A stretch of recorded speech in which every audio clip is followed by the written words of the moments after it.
Good morning and welcome to today's webinar. Today's webinar is the last webinar in our three-part series on how to start, grow, and ultimately maintain a dominating law firm website. And today we're going to talk about the domination phase for criminal defense attorneys. Just a few quick housekeeping matters before we get started.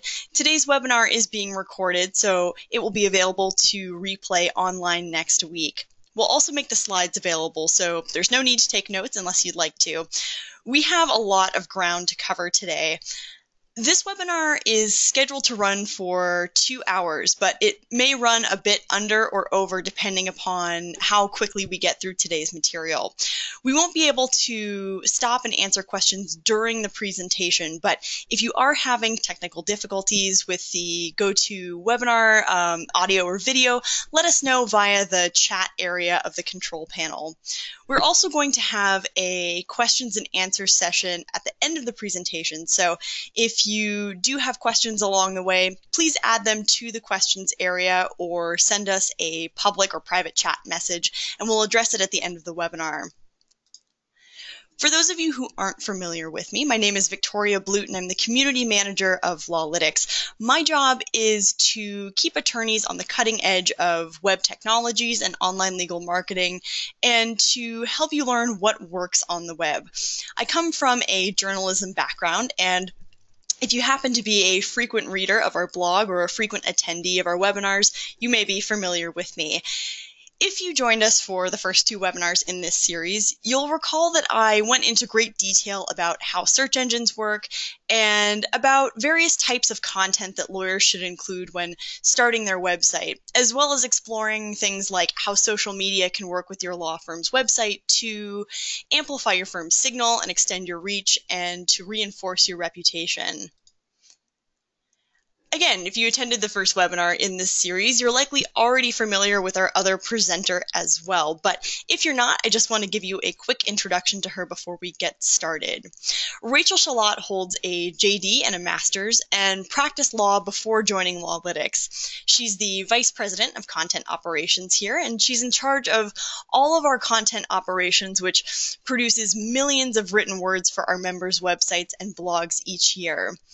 In the first 2 webinars in this series, Rachel demonstrated the basic building blocks of content to get law firms started in the right direction, and then built on that information in the Grow series to take you deeper into the strategy and the execution of growing a criminal defense web presence.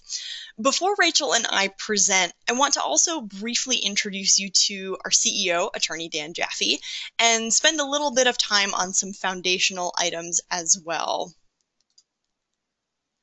Before Dan became the full-time CEO of LawLytics, he built 2 successful law firms in both Washington State and Arizona, and started a highly successful online legal directory that was later acquired by a large internet company. During Dan's years of practice, he himself will tell you that he made a lot of marketing investments, and he also got badly burned several times. But what this led him to realize was that nobody cared about his practice like he did, and that in order for him to succeed, he needed to understand how the internet functions, how potential clients were using the internet, and he needed to be in control of his marketing. So he did the heavy lifting to figure this out early on, and that's why he co-founded LawLytics, to make it easy for attorneys to be in control of their marketing without wasting their time or money. And today he loves showing fellow attorneys how this stuff really works. I also want to briefly review who we are, what we do, and why it matters. You have many choices of companies and technologies to design, build, host, and help you market your law firm's website. And at LawLytics, we do all of that, and we also have a lot of competition. So what is LawLytics, and how are we different? Our company is really obsessed with the pursuit of the most efficient method of marketing for each law firm. And as we see it, there are 2 major variables of efficiency: time and money. LawLytics was created to empower law firms to have unlimited marketing success without wasting time or money. And we have 2 different types of competitors. On one side are the full-service marketing companies like FindLaw and Martindale Nolo, And LawLytics is built to give attorneys all of the upsides of using a full-service company without exposing you to the potential risks and downsides. And on the other side are do-it-yourself website software programs like WordPress and Wix that are often cheap or free to use. And the problem is that these programs come with steep opportunity costs, and attorneys often struggle to make them work, which wastes their time and forces them to sort of miss opportunities along the way. So while both full-service companies and do-it-yourself platforms are viable options, LawLytics offers a more practical solution for lawyers. Our company works exclusively with lawyers, and our services are adaptable to every stage of a law firm's growth. So our members can start as small as they choose and then grow as big as they decide. And that's without taking dangerous risks or committing to things that might not work. And our software is built exclusively for lawyers, so the learning curve is easy, and that enables our members to add to and edit their websites and turn their efforts into new business without struggling. So, if you're joining us in this webinar after having seen the Start and Grow series for criminal defense attorneys, then you probably have a good sense of where we might be headed. But for those of you who are joining us for the very first time, I want to give you the framework for where you are in this webinar to make sure that you're in the right place. So this three-part series for criminal defense attorneys lays out a clear roadmap for successful legal marketing, because we recognize that the path to cost-effective and efficient law firm marketing online is often quite unclear for attorneys. Sometimes it's a problem of not knowing what to do or what works. Other times, attorneys may understand what they need to do, but they're not sure how to do it. And other times, it's a matter of things like getting distracted by the latest trend or getting tripped up by SEO sales talk and other things that can keep you from your goals. But to do this right, we recommend implementing the information that's in this series in chronological order. So here's a quick review of what was discussed in the first two parts of this series. In the Start series, we explained how to get started with a law firm web presence, and that's whether you are brand new to online legal marketing or if you have a website already but it's just not working for your firm. We laid the groundwork for marketing your criminal defense firm with sound and sustainable strategies and how to use that foundation to take your marketing where you want it to go. So we explained the basics, and we showed you that to start smart, you really need to be able to do just a couple things well, and so long as you avoid the traps and tricks, that foundation is going to take you as far as you want. Then in the Grow series, we went over a variety of tools and tips that can assist you in your long-term content strategy, as well as how to understand the key performance indicators that help you market your firm effectively and without wasting your time or money. We discussed a lot of the vanity metrics that SEO salespeople and legal marketers sometimes use that can confuse attorneys and send them down the wrong path, or keep them on the hook without having anything real to show for it.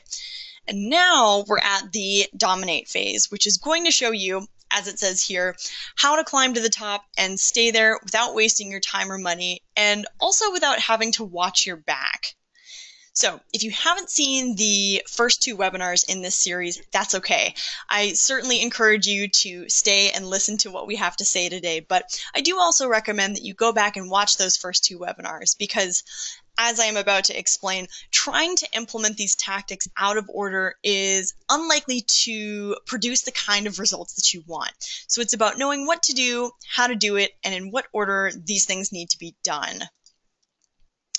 So, a question that you may have thought about, or maybe you haven't yet, is this: when should I enter this phase? When am I ready to dominate my market? And the answer to that is based on several things. First, it's a matter of understanding the fundamentals and applying them. And that's why you'll hear me and Rachel keep stressing that if you haven't seen those first 2 webinars in this series, go back and watch them. And it's not just the knowledge is power aspect here. It's knowledge and action that matters. So knowing what's going to move the needle is one thing. Actually applying those fundamentals to your law firm's web presence consistently over time is another. So make sure that you have a solid content foundation for your law firm's website and blog, and that you have a plan and a strategy as you're moving forward. The next thing that's worth considering when you're wondering whether you're ready to enter this particular phase of your law firm's growth is looking at some data that's related to your law firm's web presence. How many visits is your site getting? And this isn't a cut and dry number for every criminal defense firm out there. Your geography is going to play a part in this as well. So, for example, let's say you're part of a smaller market. You might be ready to start thinking about dominating your market if you're getting 200 visits to your site a day. However, if you are in a much larger and much more competitive market, something like Los Angeles, then this number might shoot up to 1,000 visits a day before you're ready to start thinking about this phase. So, lastly, knowing your total addressable market is important as well. And if you were with us for the second part in this webinar series, you probably heard Dan and I discuss that concept when we were talking about growth risks in terms of attorneys who sometimes are focused on what's ultimately an unsupportable market. They're trying to squeeze more business out of it than the market supports. But the bottom line there is that it's essential to know what your full addressable market is and then optimizing your marketing for that reality. We have attorney members who are now in the dominate phase after following our advice from the start and the grow webinars, who have avoided the traps and tricks that so often get attorneys into trouble, and their websites are now receiving tens of thousands of visits a month and often thousands of visits in a day. So whether you are a LawLytics member right now or you're thinking about becoming one and you want a roadmap for how to get there, reach out to us and we'll put together a comprehensive plan for your firm that can help you achieve those goals. At LawLytics, there are a couple of things that we firmly believe. The first is that having a law firm website that you own and that you control, when you pair that with an investment in a solid content strategy, that can become an appreciating asset for you and for your firm. And we also see it that there are 2 things that you can invest into your online marketing, and in particular your law firm website and blog. One is money, the other one is time. And as it so often goes in life, there's a chance that you'll have more of one than the other depending upon where you are in the growth phases of your firm. So let's first consider the case of a young attorney who is just starting out. This young attorney may not have a lot of money or a lot of clients yet, but what they might have is time. And therefore, writing their own content can be a smart investment of the time that they have available to them. As we've said previously, the internet is really a great equalizer, and marketing has become a meritocracy. You no longer have to have the biggest budget in the game in order to compete.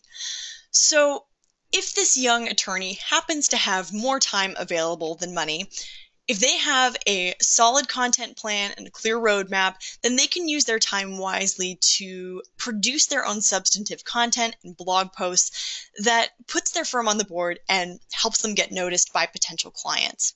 Now, as they move along and their business starts to grow, they're going to have more clients and they're going to be making more money. At this point, they may still want to continue writing their own content, but they may also choose to delegate a little bit of their content as well, even if they continue adding to their website. Here's the problem.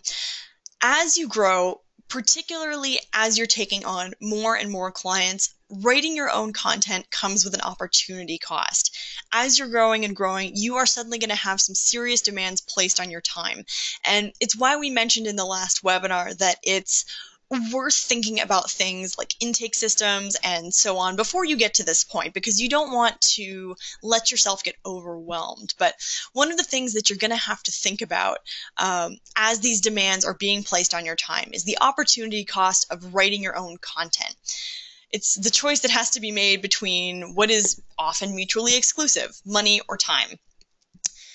To illustrate this point, let's look at how our content creation department here at LawLytics actually evolved. So when LawLytics first started, our early adopters were really excited about writing content. For the first time, they had access to a system that would not only allow them to easily publish optimized content to their own websites and blogs, they had our system to make sure that they were doing it well.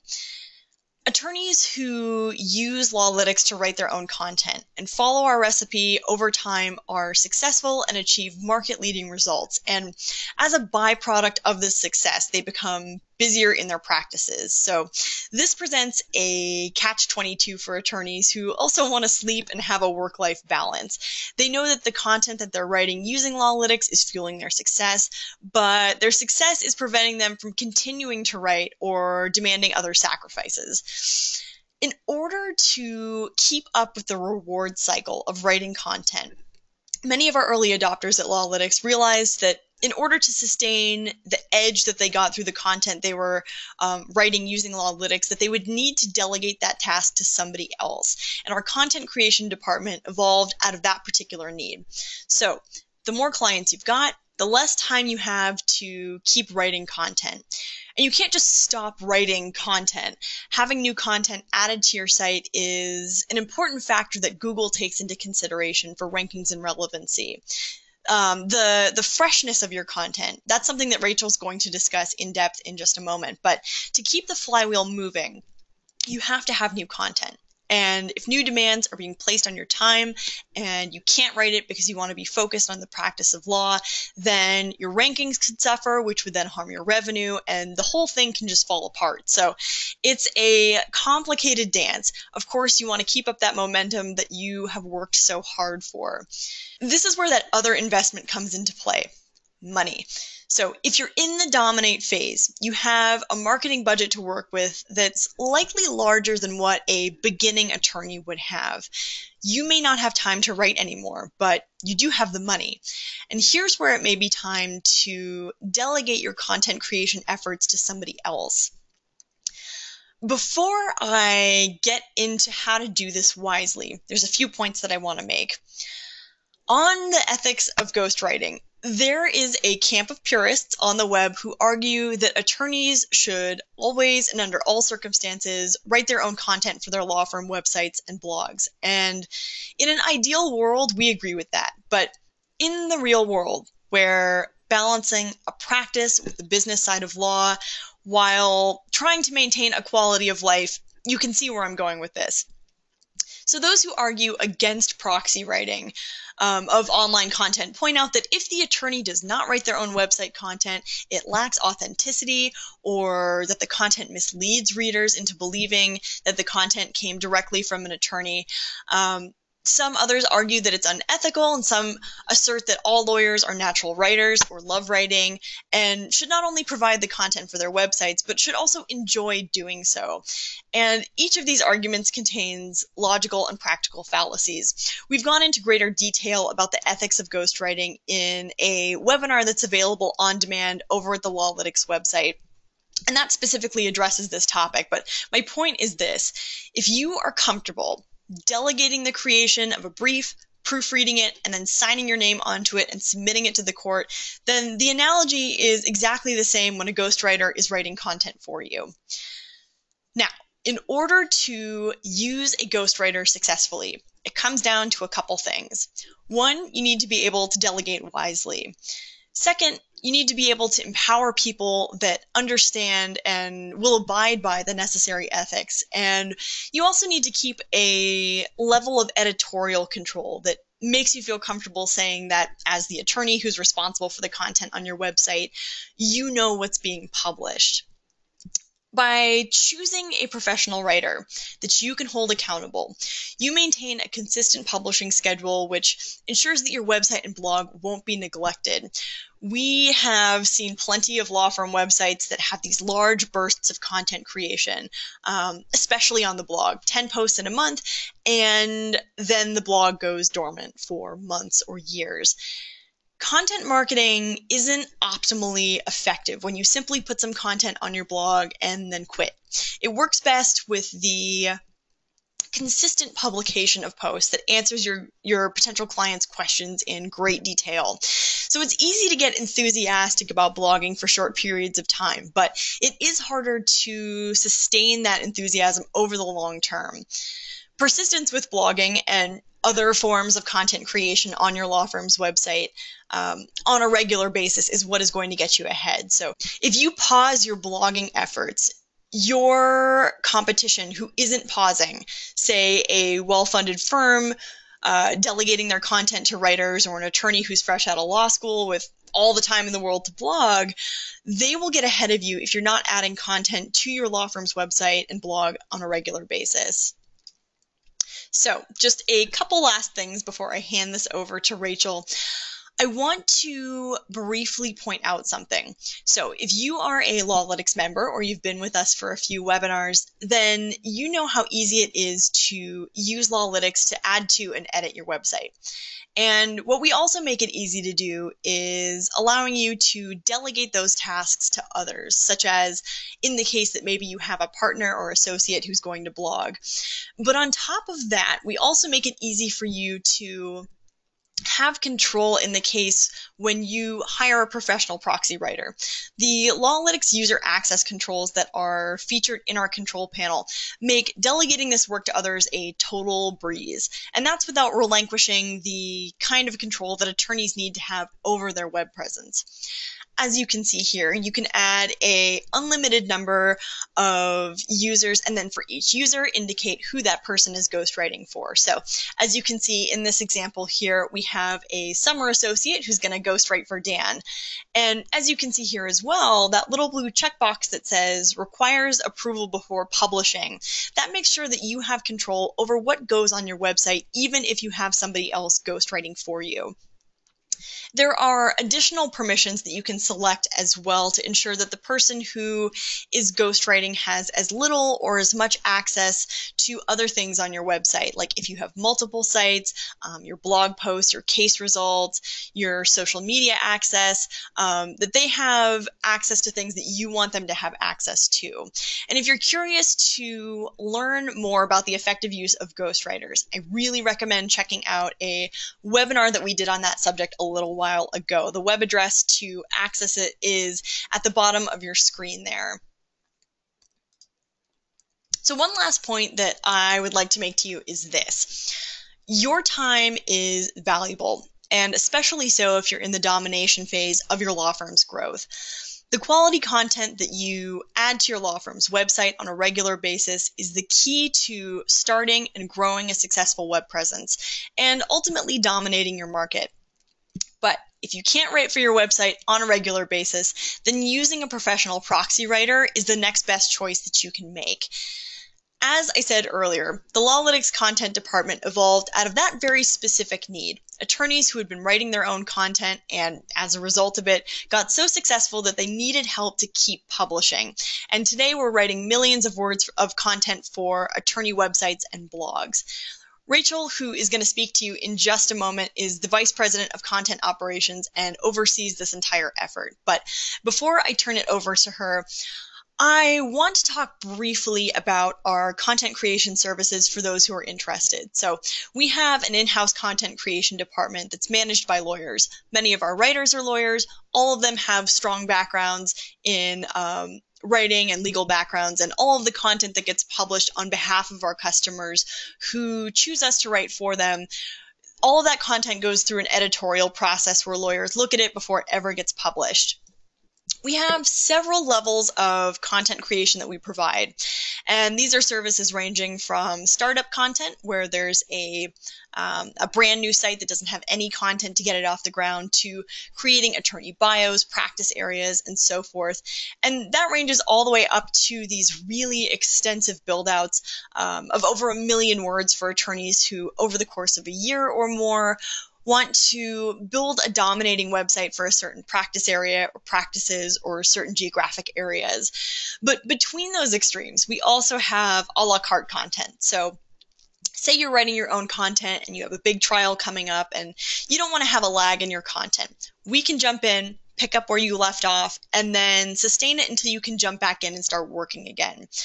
we also have the ability to do ongoing, recurring monthly blogging and content creation for our clients. What I want to say here is that at LawLytics, we pride ourselves on having more than just a vendor-customer relationship with you. We take a lot of time at the outset to get to know you and to create a partnership that allows you to participate as little or as much as you want in the creation of your law firm website content. We want to get to know you. We want to know how you like your content written as far as the voice goes, to get to know your objectives, to get to know your practice area. We're going to look at what you're trying to accomplish and what you've already accomplished, and then we'll make a plan to get there. So that's it for my first portion of this part of the webinar. I'm now going to turn it over to Rachel, who is going to tell you a little bit more about building on your content. Rachel? Thank you so much, Victoria. As mentioned earlier, prior to joining LawLytics, I practiced criminal defense in Pennsylvania. And now I oversee the LawLytics content department, where we work with our attorney clients to plan, create, and refine their web content. So when we work with firms who have a really dominating presence, we generally see content structured in the following ways. First off is a substantial base of what we call evergreen or substantive pages. If you were with us in our Grow session, I discussed achieving a target size for your market area. Over the past couple of years, we've been conducting market research to see what makes attorneys' sites which utilize organic content marketing successful in a variety of metro areas across the United States and a variety of practice areas. And the one constant we see is that the dominating sites have the highest page volume for the market area. Substantive pages include practice area pages, reputational pages, and local pages. And the best thing about organic content marketing is that this space is going to be your single most valuable asset, and you're going to get an incredibly high ROI. The bulk of the time and resources that you're going to spend will go into your initial content build. And when you're shooting for that domination stage, this can be quite a substantial undertaking. When we've executed builds of this size, they typically span 18 months and range any 2 to 3 years at the longer end. But the reason why this investment is absolutely worth it is because the value from your content build, it's only going to grow and grow for years after you've made the initial investment, the initial creation. After you've achieved a substantial size, you can shift from a creation or addition phase to what we kind of think of as an enhancement or a maintenance phase. And what I mean by enhancing your website is that you're going to start to add collateral to the site that will increase the appeal of your site to potential clients. We're going to discuss potential enhancements to your site, including infographics and white papers, in just a few moments. Next, these firms employ a blogging strategy to keep their site fresh and up to date. Finally, they utilize a sophisticated sharing strategy to get their content to the widest possible audience and to establish solid personal connections with that audience. So I want to look at these in more detail, and right now I'd like to focus on blogging. Blogging can serve a variety of purposes. Blog content can be shared via social media, increasing the range of your audience. Blog content also has the potential to be interactive. That is, potential clients, others in the field, the general public can read a blog post and comment, opening up new channels of communication with your firm. However, we sometimes see firms who neglect blogging because they think if their blog content doesn't have a certain level of activity on social media, or if a blog post doesn't receive a certain amount of comments, it really isn't doing anything for them. And this line of thinking is problematic because it neglects another very critical role that blog content can play for a site, and that is to keep the site fresh. Reaching a desired build in your evergreen pages is important to establishing your site as an authority in a particular area. The size of your site is going to be instrumental in getting stronger search engine rankings. But as we see here in this excerpt From Google's Search Engine Optimization Starter Guide, it is important that your content is not only unique, but that it is fresh. And this doesn't mean you need to make regular, drastic changes to your site. But we've seen that even when a site does dominate a major market area, if it remains stagnant, so if nothing is added to the site for a period of time, we do start to see a slip in rankings. And search engines are going to favor other sites, newer sites, even those that might be less large, a little bit less authoritative. And this is where blogging comes in. Blogging is going to help keep your site appearing fresh to search engines, and it will help you maintain your strong ranking. We found that adding a few blog posts per week can really help to prevent any type of decline in rankings. And additionally, blogging can serve as a base for forming connections with your target audience, be it current, former, and/or potential clients. Your blog content will be a rich source of shareable material to use across your social media platforms. Additionally, many firms in the dominant phase take social media a step forward, and they engage in direct email newsletters, and these can be sent to a list generated from current and former clients and/or those who took a subscription action on a site. Newsletters allow your firm to showcase your content that you think would be especially relevant or interesting, and also helps your firm form a deeper personal connection with your web audience. And now I'd like to transition to discussing substantive pages when you're in the dominate phase. And there are two things I'd like to address. The first is enhancing your site volume. When you've reached the dominant phase, your site contains a multitude of pages that directly relate to your practice area and the services that your firm offers. In our earlier webinar series, you may have heard me caution against attorneys using any of their valuable time or resources to cover topics that don't directly relate to exactly what your firm does, exactly the types of cases that you take. But once we've reached, or we're striving to reach, for this very, very, very dominating position, I do change my tune on this. Now is the time to start adding these pages. Pages that are basically going to be educational in nature and that they don't directly relate to a service you will be providing for a potential client. For example, there might be many low-level crimes that are almost always pled out in your jurisdiction. So if you're just starting out or you're just starting to grow your site, you're not going to want to waste any resources covering a topic from which you're not going to obtain clients. So this would not be included in your initial content plan. However, once you've really, really grown that base, once you've comprehensively covered the types of cases you do take, you have the ability, and you absolutely should, start to branch out and cover related topics. These can be crimes which will automatically go through a diversionary program, lower level crimes, expungements about DUI, even if your jurisdiction does not allow that, but you're explaining why and what an expungement is.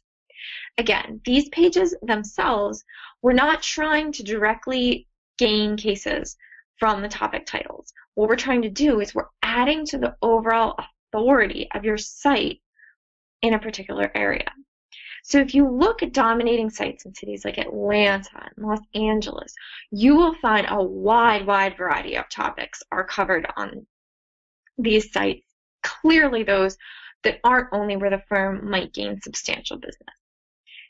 And again, the breadth of ancillary topics you should be covering is going to be directly correlated to the target size that you're shooting for, and that is, it's going to depend on your geographic location, if you're located in a major metro or in a small rural, and what your competitors are doing. This is always going to dictate the amount necessary that will get you to the position where you want to be it substantive pages, blogging, etc. And I'd also like to take a moment and talk about updating your substantive pages. The reason why we label these pages evergreen pages is that the content on them is unlikely to change. However, changes in state or federal legislation can necessitate an update of your content. For example, let's say the state legislature increases the fines imposed for a first offense DUI in your state. When you have a really large site, it can be incredibly difficult to locate every instance where you reference that particular statute. So one thing we really recommend that you do when you have a very large, complex site is to create some type of resource. A spreadsheet is a really easy way to do this, where you keep an index of where, in terms of on particularly what pages, you have particular statutory information. That way, if a change is coming down the pipeline, you can easily locate those pages and come up with a plan of action for updating them. And so now I'd like to speak about those site enhancements that I mentioned earlier. There are different types of collateral that you can add to your site which will really enhance the experience of a user visiting your site. I'm going to take some time to talk about two particular types that we've seen be very effective for law firms: white papers and infographics. White papers are generally about 3 to 7 pages, and they're documents that cover a particular topic in great detail. For example, you might create a white paper that gives a comprehensive overview of what to expect for a term of probation in your particular state. These documents can serve a multitude of purposes. They can be an educational resource for a visitor to your site who really wants a nuanced understanding of a particular topic. We also have worked with many firms who use white papers in a more traditional sense as a print resource. Some firms mail relevant packets to clients who come in for an initial consultation. Others take white papers and leave them for distribution in an area where they might have potential clients. And then as far as density of information goes, infographics are kind of on the far other end of the spectrum from white papers. They illustrate concepts in graphical form, with the focus being much more on the visual depiction than the text. For example, you might create an infographic demonstrating how the criminal court system in your county works, walking a person through each appearance and each next step. Infographics can greatly enhance the experience a visitor has on your website. They capitalize upon the strong preference that many users have for visual information. And additionally, they're highly shareable and can be incredibly popular on social media. There are some tools available for creating free infographics, but I do want to mention a word of caution here. The most effective infographics and white papers will follow the branding guidelines of your firm. So you want your logo and your colors to remain consistent across platforms. You also want to make sure that they are paired with colors which are not only complementary in terms of palette, but are also utilized appropriately to evoke the desired response from your audience. If you were with us during our Grow series of webinars, you heard Sophia, one of our senior designers, discuss the psychological element of colors. Different colors have been found to evoke different emotional responses. And this is something that should absolutely be taken into when you're creating these types of collateral for your site. It's very difficult to use a template system and maintain consistency with your brand guidelines, as well as ensure the use of proper complementary colors. So it's something we generally advise against.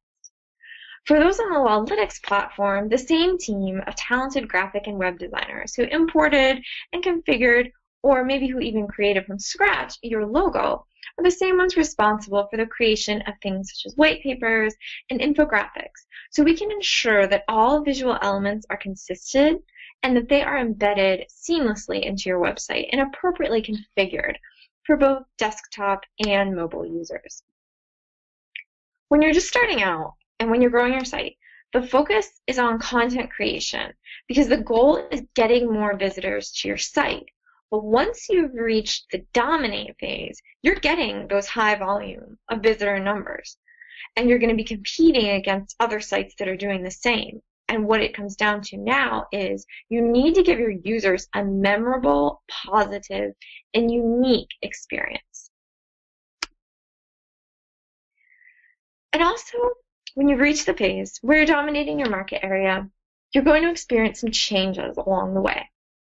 These might be minor, such as adding junior associates, or they might be major, such as bringing on a new partner, changing the name of your firm, planning a major expansion. When you're faced with a major change, it's critical to keep your web presence in mind and develop a plan of action as early as you're able to, just as you might plan and execute other necessary steps for a change, such as leasing office space. If your firm will be experiencing a change in name, are you going to keep your logo the same? Oftentimes, logo change becomes necessary because partner initials are a common element of law firm logos. If you must change your logo, will you be changing other graphic elements in your branding guidelines? Are you going to change your colors or keep them the same? If you're expanding to a new office location, does this warrant additional web content or maybe just an addition to your office location page? Do you need to review your existing calls to action on the bottom of each page to make sure that new geographic information is properly communicated to potential clients? If you're faced with a very sudden change, such as a partner or associate leaving to start a rival firm, how will you handle this as far as your website is concerned? And one of the main reasons why our team designed LawLytics to give attorneys such a high degree of control is to empower you to be able to really quickly make changes to things such as your attorney staff, should you be faced with a major change. We give you the ability to easily unpublish one page or, if necessary, page groups if you need to make unanticipated changes. This gives you time to kind of regroup, make that plan, make the changes, move forward without having to take your site offline or go through a really complicated process. So it's a good idea to always keep these things on your radar and sketch out a tentative plan of action for how you would handle major potential changes should they arise in the future. And finally, a change, and a very good one that we commonly see with firms in this phase, is expansion. Firms who are dominating a particular market now have the ability to expand into new geographic regions. Sometimes this is a new metro area. Sometimes it's an additional state, an additional county, a tri-state area. Sometimes this might even be a nationwide expansion. When you're preparing for an expansion, there are some concerns related to your web presence that you should address. Again, much like when you're facing a substantial change, this is something you want to develop a plan of action for as early as you possibly can. A common concern when facing expansion is often how to add content for a new geographic area. We've seen firms integrate new geographic areas into existing sites very successfully, but we've also seen the launch of multiple sites be an effective tactic as well. And there are a variety of concerns to weigh when you're deciding how to proceed with this. There might be ethical implications. For example, some states require particular disclaimer language to be located in a particular area on each page in a site. Other states require that content must be submitted to the state's bar for review prior to publication. So if you're facing something like this, having separate sites might help you ensure that you're complying with the state bar requirements. So this might be the best route to take. However, some firms choose to create separate sections for new geographic regions within their existing sites, and doing so can add to the overall authority of the site because, again, you're growing your base, you're expanding that volume. And it also allows the new area to reap the benefits from the existing site as far as strong presence and strong position with search engines. In addition, taking on a new practice area can present the same issues. And incorporating a new area on your site can have benefits of, again, your established presence. But if you're seeking to highlight maybe one element of your firm in particular, it might be that having multiple sites is a good idea. So, for example, if you didn't prior take sex offense cases and you're now going to, and you hire a couple of associates with a particular background in this area, say they used to prosecute these types of cases, and you want to have a separate site so that you focus on this, but you don't have an inordinate focus on your existing site, or you're concerned about alienating anyone and you want to go the route of having an extra site, that might be the path you take. And then finally, many firms engage in what I'll call informational expansion.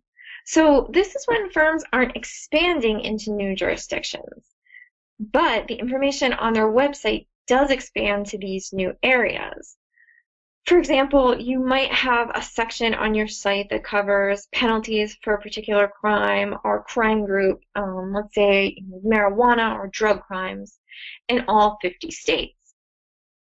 So even if you're not planning on expanding to the whole country or even any other state, what this does is this opens up avenues to make the site visit experience much more rich for the user in terms of integrating elements such as infographics, a clickable map, these types of things. But you're also establishing your firm as the ultimate authority on drug crimes. And you're widening that net of how you're bringing in potential clients. So to wrap up, if you have any more specific questions regarding the content for your site, I really encourage you to reach out to us. You can shoot us an email at writing@lawlytics.com, or you can give us a call. We have our number listed on the slide. Some of you might already be familiar with her, but Alyssa Rhodes is the director of our content services, and over the past couple of years, we've helped many, many attorneys plan, create, and refine their content. So if you have a brief question, you're interested in some additional resources, or you'd like assistance planning long-term, we're more than happy to help. And I'm now going to turn the mic back over to Victoria, who's going to cover a few more critical elements before we wrap up for the day. Thanks, Rachel. A few last things that I want to mention before we complete this webinar, and one of them is the risks that you face at this stage of your growth. So some of these are going to be familiar to you if you've been with us for the first two parts of this series, and some of the risks that you'll face at this stage might be new. First is bad practices. So this is a risk to you at any point throughout your law firm's growth, but in this stage it can be particularly dangerous because of all the work that you've put in already and all of the progress that you've made. And bad practices here can include things that you do yourself or things that you may not know are being done on your behalf. Bad links are one of those things that can cause trouble, other things like duplicate pages or duplicate content. But if you need a refresher on all of the bad practices that can get you in trouble with Google, I definitely recommend that you go check out Google's Webmaster Guidelines to make sure that you stay on the right side of things. And if you have somebody else handling some aspect of your web presence, this is also important that you know what is being done and why and whether that's in line with what Google expects. Algorithm changes. So this next one is related to the first one to some degree, because if you've been engaging in bad practices, particularly ones that go against Google's Webmaster Guidelines, you could be in trouble the next time that Google makes an algorithm change. Keep in mind that at scale, bad practices are amplified. So the more visible you are, plus whatever bad practices you've been engaging in, the more likely it is that somebody might report your practices to the authorities, and the more likely it is that all of the work that you've done up to this point can come tumbling down. And when you have a solid content strategy that focuses on providing value and useful information to your potential clients, and when you understand the rules of Google, you're not going to have to sweat this. You're not going to have to worry the next time Google makes an algorithm change, because you will know that what you are doing is on the right track. The target on your back. So I recognize this sounds kind of ominous, but the higher you climb and the more success that you have, the more that you may find others are trying to copy what you're doing. And that includes sometimes downright copying your content. The content that you create may not only attract potential clients, but also your competitors. And that can be really frustrating after all of the work that you've put in to create content that's original and useful for your potential clients, to have somebody come along and copy it for their own website. Now, if you do find that somebody is stealing your content, there are some things that you can do. First, there are definitely tools that you can use for detection. Google Alerts is a good one. Copyscape is another good one. But if you do happen to find your work elsewhere on the web, here are some other tactics that you can employ. The first thing that you may want to try is picking up the telephone and calling the attorney who is copying your content. We've talked about this a lot in other parts of this webinar series about things that are done for attorneys by legal marketers and webmasters and copywriters that the attorneys who hire them may not even know about. So this could be a case like that. It is possible that this attorney hired somebody and that person then lifted your content for this attorney's site. So calling the attorney directly can sometimes resolve this issue. It doesn't hurt either to follow up your phone call with an email, just so you have a record of your request and what was said. But if that does not work, either you can't reach the person or they refuse to remove the content, there's always the Digital Millennium Copyright Act, or the DMCA. And a DMCA takedown is when the content is removed from a website at the request of the owner of the content or the owner of the copyright of the content. But at the end of the day, keep in mind that your time is valuable and you only have so much of it. So if you spend too much time running around after people who are copying your work, that's going to take away from your ability to produce even more content for your site. And perhaps more importantly, it'll keep you from being focused on your practice. So it's a balance. Sabotage. Sabotage can show up in a variety of different forms.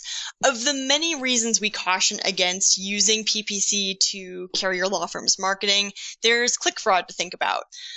If a competitor knows that you are using PPC, they might just click on your ads because they can, which costs you money without anything to show for it.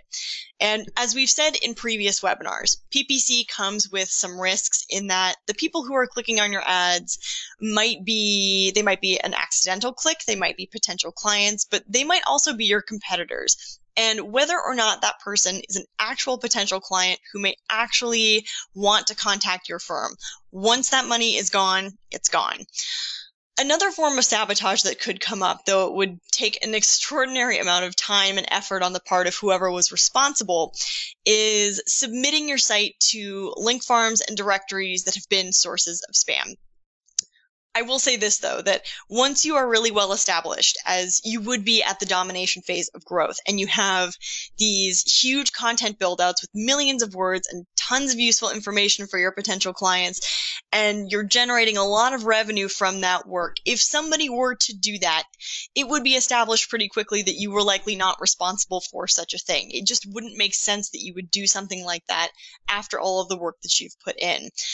However, one of the more likely methods of sabotage would be a competitor who hires somebody or a company to try and smear your reputation.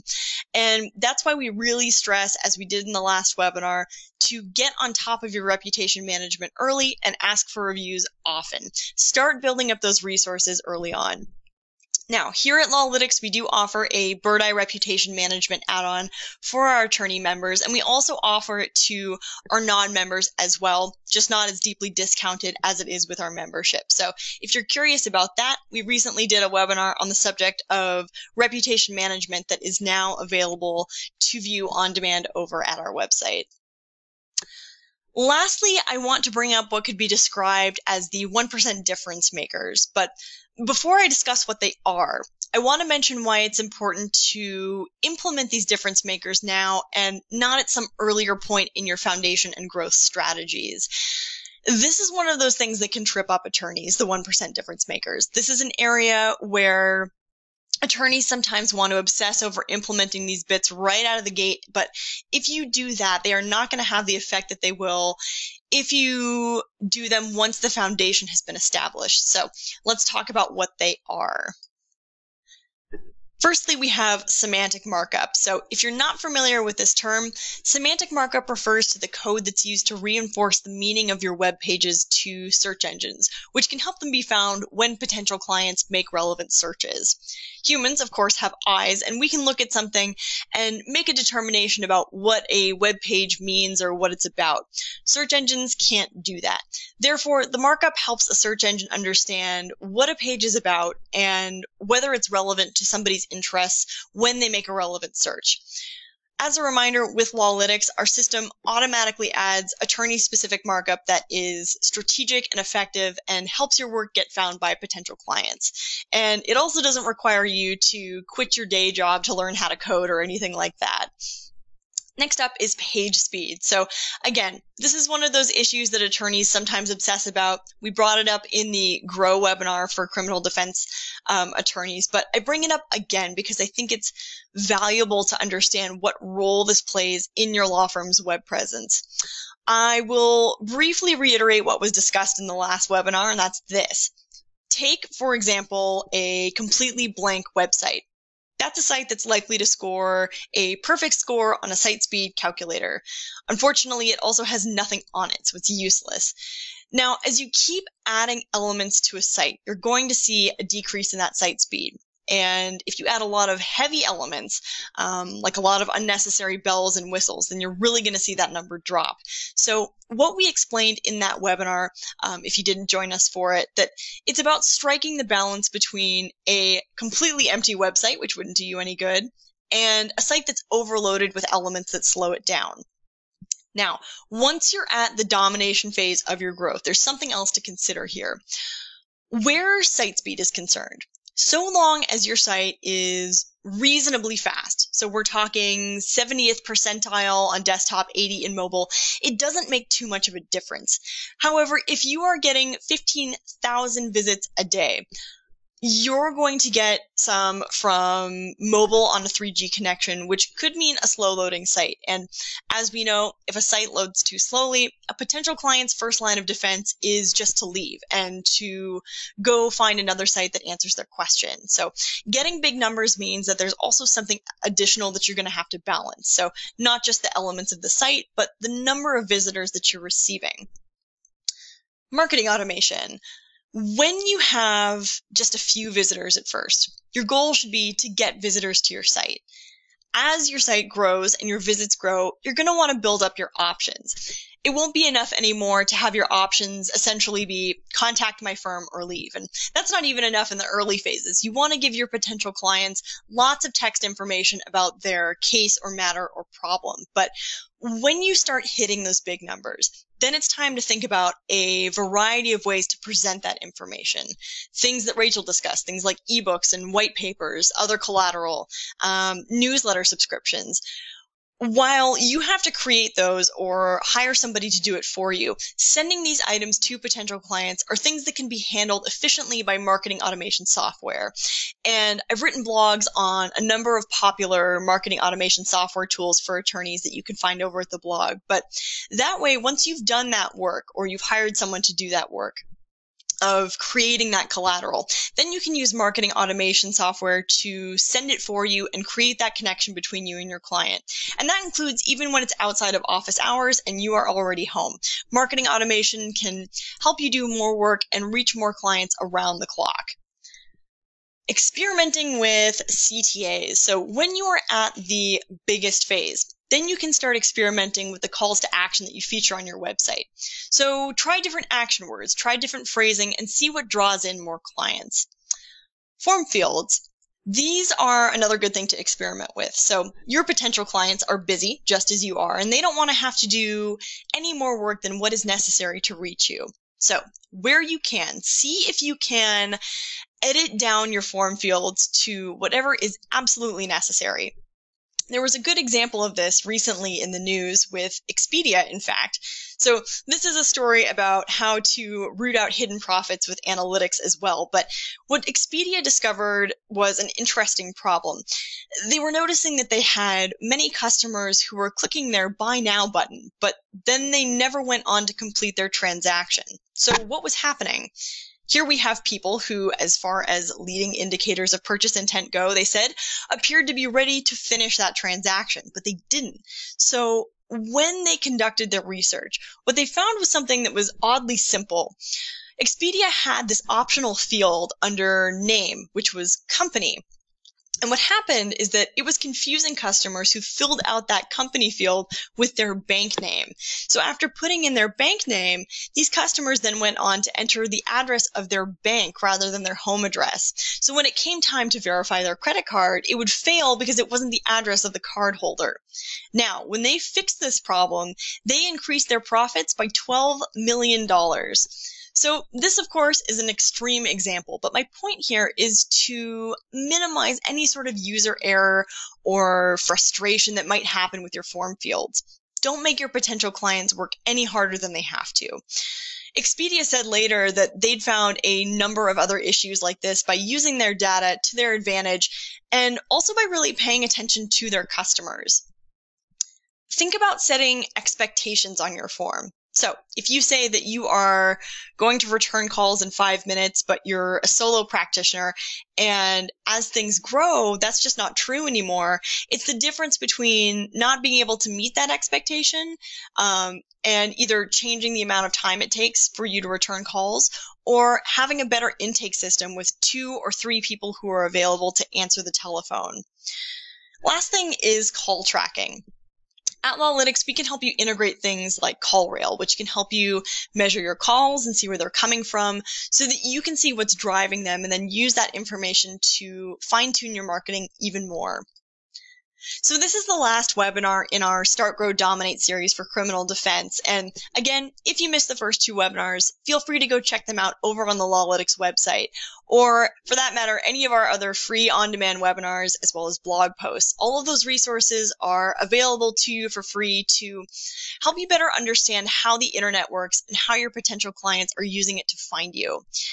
If you have questions about your legal marketing or you're ready to take your online marketing to the next level, we are here to help and we are happy to talk with you. So feel free to contact us through any of the above methods. You can submit a consultation request from our main website at www.lawlytics.com. You can always call us at 800-713-0161, or you can shoot us an email at info@lawlytics.com. I want to thank Rachel for her presentation today, and now we're going to go to questions.